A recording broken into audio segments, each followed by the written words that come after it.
They were largely English films and Bengali films, which my parents would approve. We were not allowed to watch Hindi films. Uh, so there was always a desire to watch Hindi films because that's we used to hear from our friends, but my parents never allowed me. So only after I did my class 10th, I was allowed to go and watch a Hindi film in the theater. Once I think I went and saw, I went to for a vacation um, in Bihar, my cousin's place, and I went and saw Satya Pe Satyavati. That was the only Hindi film I'd seen. But I used to hear about Hindi films. Amitabh Bachchan was a huge rage. Even without seeing his films, I was a big fan of him. Um, but we were exposed to a lot of Hollywood cinema and a lot of uh, what my parents thought good cinema was. My father was a member of a film club, so we used to go for club screenings. So we were bit exposed to all of that, and we were exposed to a lot of theatre. My father was actively involved in group theatre in Calcutta, so we used to watch a lot of theatre.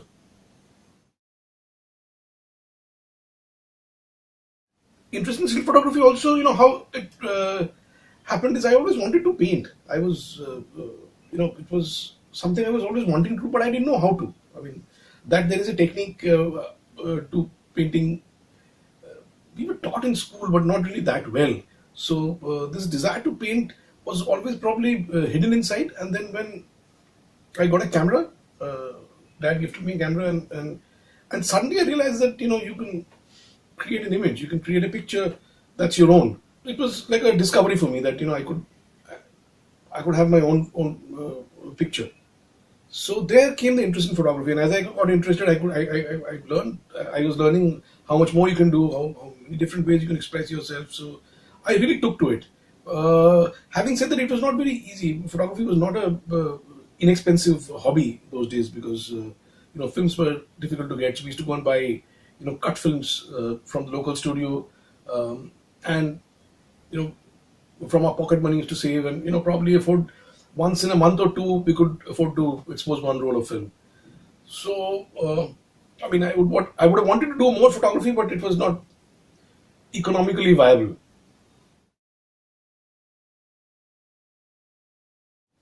So I my brother had joined film school, FTI Pune, and so I got to know that there's something like that. By this time I was graduating from Kolkata, and I was watching a lot of cinema. I was also doing a lot of photography. Uh, so there was a kind of a natural interest going towards that cinematography was something that was deeply attracting me. And because of my brothers going to FTI, I got to know that there's a cinematography course in FTI.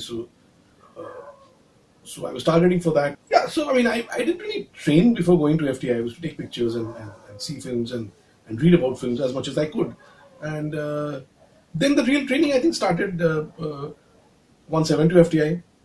It's an extensive 3-year course, which I learned a lot about cinematography. But that training is still going on. I mean, I'm still learning every day. Every the technology is changing every day. I'm changing. So there's a lot to learn.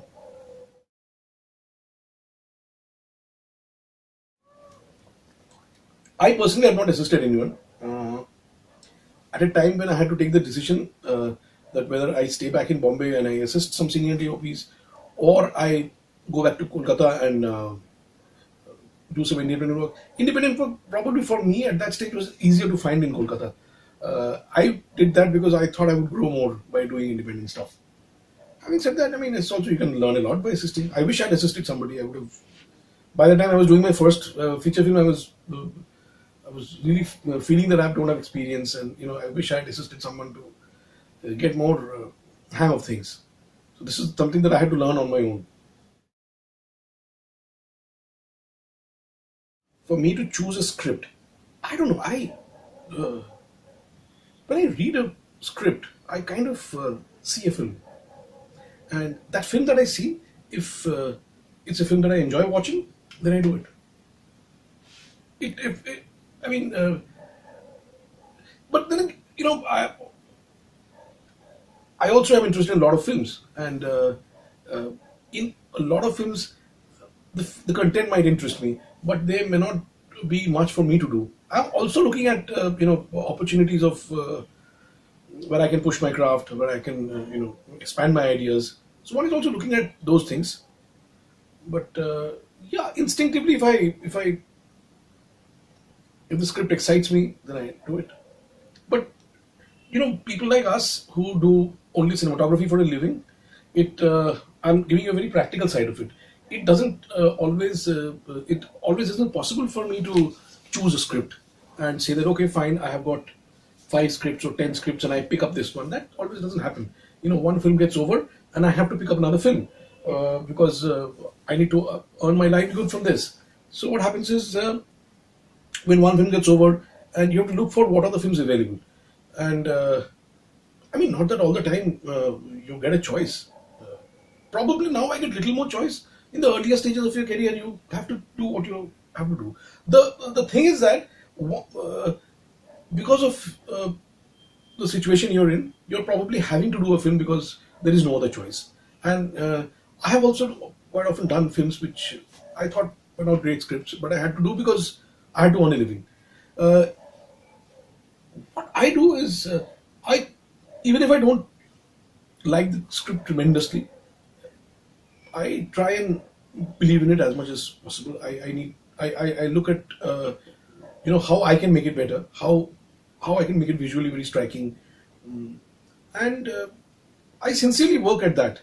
So I think that's important. I mean, that's the point I really want to make. That you need to believe in what you're doing, and sometimes you can make a bad script work if you have that commitment towards the script.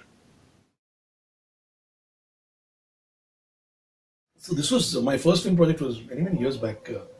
A film called Bada Din, a Hindi film made from Kolkata. Extremely amateurish work.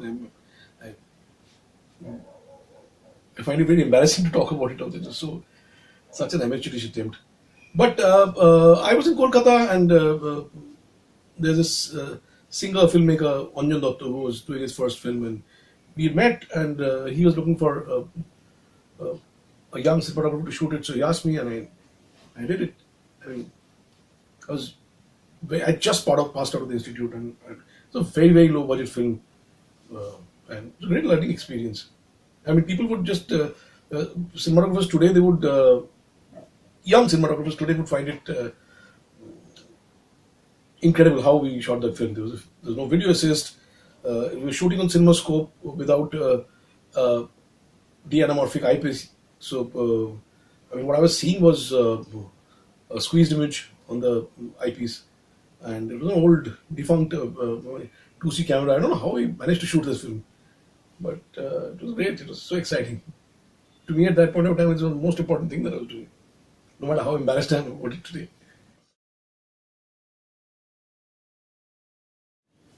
Intuitive, of course, intuitive, because what you have to learn is how to execute your ideas. That's a craft. So I think it's there are two parts to it. One is your intuition, your imagination, where you kind of visualize a scene, and that's one part of it, your visualization. The other part is how do you execute your visualization. That execution is craft. That's something you have to learn. You might get the most brilliant ideas, but you need to know how to translate that idea onto screen. But instincts are very important. There are ideas that come to your mind, and you just need to be instinctive to follow that. When I read a script and I go through the scenes, I try to find every scene. What I mean is that I try to throw every scene out of the movie. And I kind of question myself, and sometimes I question the director. Then what if we throw this scene out of the movie? What happens? What do I lose out on? And you either lose out on information or you lose out on emotion. So then that kind of guides you. I mean, if you know that okay, this scene needs to be in this film because it is providing either an information or an emotion. And okay, if it's an information, then you know what information. If it's an emotion, then you need to keep that in mind. I try to keep that in mind. That okay, this is the emotion that this scene needs to bring.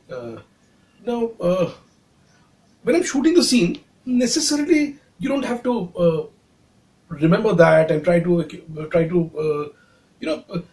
I think you're guided by an instinct. This is an idea that's there in your mind, and then your instincts guide you. You So I really believe in that sense of being instinctive, because and so many times we're improvising. I'm seeing an actor do something. I'm seeing a director change something, and I also like to be instinctive, and I like to be to improvise based on my instincts. But the craft is very, very important. I mean, that learning is very, very important about how to execute your ideas. I when a film releases, I think we should pay little more importance to criticism than appreciation, because this is the time to realize your mistakes. This is the time to look all the places that you goofed up and how you can improve. So I give more importance to the criticisms and the appreciations. Appreciations are nice. It's very inspiring, particularly when it comes from your fraternity and your peer group. It's very nice. I mean, we had a screening for a lot of the DOPs. All my DOP friends, they came and they saw, and it's fantastic to share a film with them. Um, the However, I think the most important appreciation for me on a film comes if I think my director has got what he wants, and if if Sanjay, after watching the final copy, comes and gives me a hug, that's all the appreciation that I need. Eventually, it's like you're really shooting for the director, and like it's such a big responsibility and such a big trust that he's putting on you. That's such an important thing. I seek my inspiration from everyday life. Every day, you're seeing so much. You're experiencing so much. So many visuals, so many sights, so many sounds, so many faces, so many emotions. I think all this inspires me. This life itself inspires me a lot. Uh, and that apart, I read a lot. Uh, I'm an avid reader. I have to read something every day before going to sleep, and a little bit in the morning. So a lot of my inspiration comes from literature, from the writings of Vibhutibhushan Bandyopadhyay, Rabindranath Tagore, Shunin Gangotpadhyay, Marquez. I don't know. I can't. I'm like uh, so much from literature, because when you read something, um, you start forming an image in your mind, and these are you start imagining a place, or you start imagining a face, or a certain visual, and and those images remain. They are like so. Literature for me is a huge uh, source of inspiration. It really makes me think. It really makes me visualize. So that's something. I listen to a lot of music, from Hindustani classical to Western classical to jazz to Hindi film music to Bengali songs, and music also inspires me in a very, very big way. Uh, these are things which kind of expands your imagination. It just expands your mind. It helps me visualize. So there's music, uh, and there's I watch a lot of paintings. Watch a lot of photographs, movies. So I think all of these inspire me. In particular, I I don't know. It's very difficult for me. I'm so inspired by so many things. It is very difficult to pinpoint. I'm supposed to be doing a biopic on Balasaheb Thackeray, which is going to be directed by Abhijit Phanse. So that's the next film that I'll be shooting. Uh, so this is a film which is set in the 60s and the 70s. So it's very exciting to recreate Bombay of the 60s and 70s, and it's wonderful. I'm working on it right now. I'm looking at a lot of old photographs, and uh, the cities look so different. I mean, I'm very excited to try and recreate that. Oh, That's a very difficult question. Dream project. Every project that I'm doing is a dream project for me. Uh, unless I dream that this is the one that I'm doing, this is my most ambitious, most exciting project, I can't shoot a film. So to me, the one that I'm shooting now is my dream project. I don't know, like it's a little difficult to say. There are so many of them that I want to do. I want to a lot of genres I still haven't touched. I want to do those. Uh, when I read a book on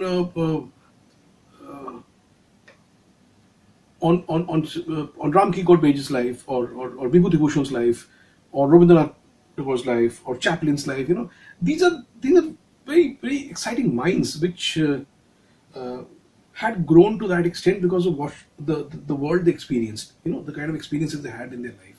So something like some artist who I really look up to, a biopic on him, just to try to capture what was the world around him, uh, that inspired him to create his art. That would be something. I mean, if somebody asked me to do a biopic on Vibhuti Bhushan Bandyopadhyay, I would be very excited because he grew up in a very very beautiful world, and that world inspired him, and what he in his art, in his literature, what he's spoken about preservation of nature, and I think those are very very important things in today's world. One needs to care for the nature, and really believe in retaining the world the way it is meant to be. That is very important, and yeah, something like that would be very exciting.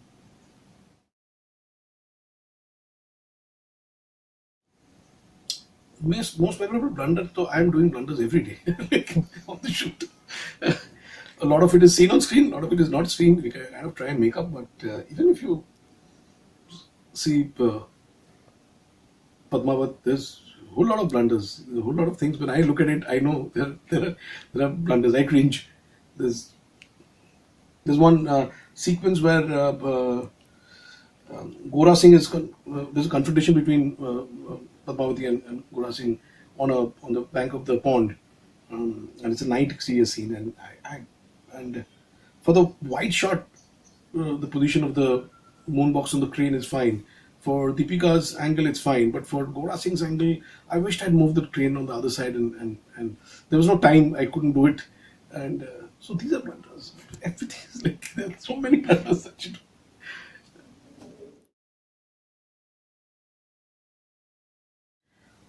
I'm not in a position to advise. I can only try and inspire them. I want to tell young cinematographers that what they're doing is a very important job. Years later, when all that will remain is the work that we have done, and you know, so what you're doing today is you're leaving something for your future generation. So that is something that is to be done with a certain amount of seriousness and honesty, because the world will change 50 years now later, 100 years later, when someone looks at the films that we've shot. The world then is going to be very different. So you're actually doing a very important job of keeping something for the future. So it's a very privileged job, and that needs to be done correctly, I think. Uh, Young cinematographers, I don't know. I take a lot of advice from young cinematographers. I mean, I'm really not in a position to give advice. I'm seeking for advice. A couple of things have changed. The way I see young people shoot these days. I find there's a little lack of sanctity for the shot. I mean, just because it's digital and you can keep shooting and keep deleting, uh, has when we're shooting on film, uh, a shot was very important because stock was limited. One needs to have, because that limitation inculcates a certain amount of restraint and a certain amount of restraint. That's very important.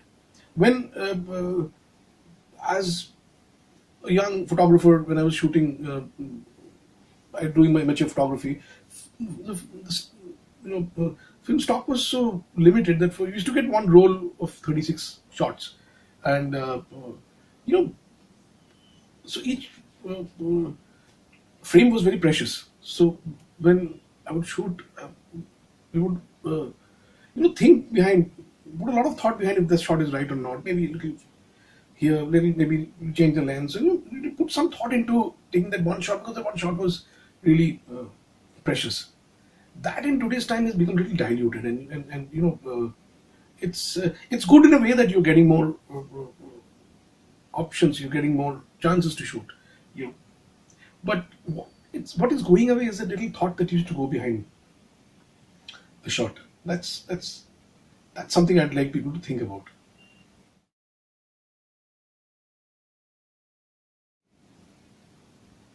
I'm right now. I'm reading quite a few things at the same time. So I'm reading a travelogue written by Shringo over there, and there's a there's a there's a Bengali book called Kudrat Rang Birangi. It's written by Kumar Prasad Mukhopadhyay. It's a book on Hindustani classical musicians. That's something I'm reading right now. I'm listening to all kinds of music. I mean, I'm recently trying to collect a whole lot of Rahul Dev Burman albums on vinyl from old record shops. That's something he's a very, very important artist, and I love listening to Rahul Dev Burman. And a lot of jazz, a lot of Dave Brubeck and Miles Davis. I don't know how it. I don't know to say how exactly it helps me. It's just nice to be a part of a community of cinematographers. I find maximum comfort when I'm around cinematographers. I find they are people who understand me. They are people who are my friends, and it's a beautiful community where you share what you do. There's a lot of positivity in the community. So it's just nice. I mean, it's just nice to be a part of that group. Professionally, I don't know what it helps me. It just, but also it's like some kind of you have Anil as the head over there, and it's really nice to have people like Anil and Mahesh and Kiran and all these senior people who's always been so inspiring and in a sense protective. You always feel that that it's there. WICA is there, and these my seniors are there. If something goes wrong, they'll help me out. It's just a feeling of an umbrella.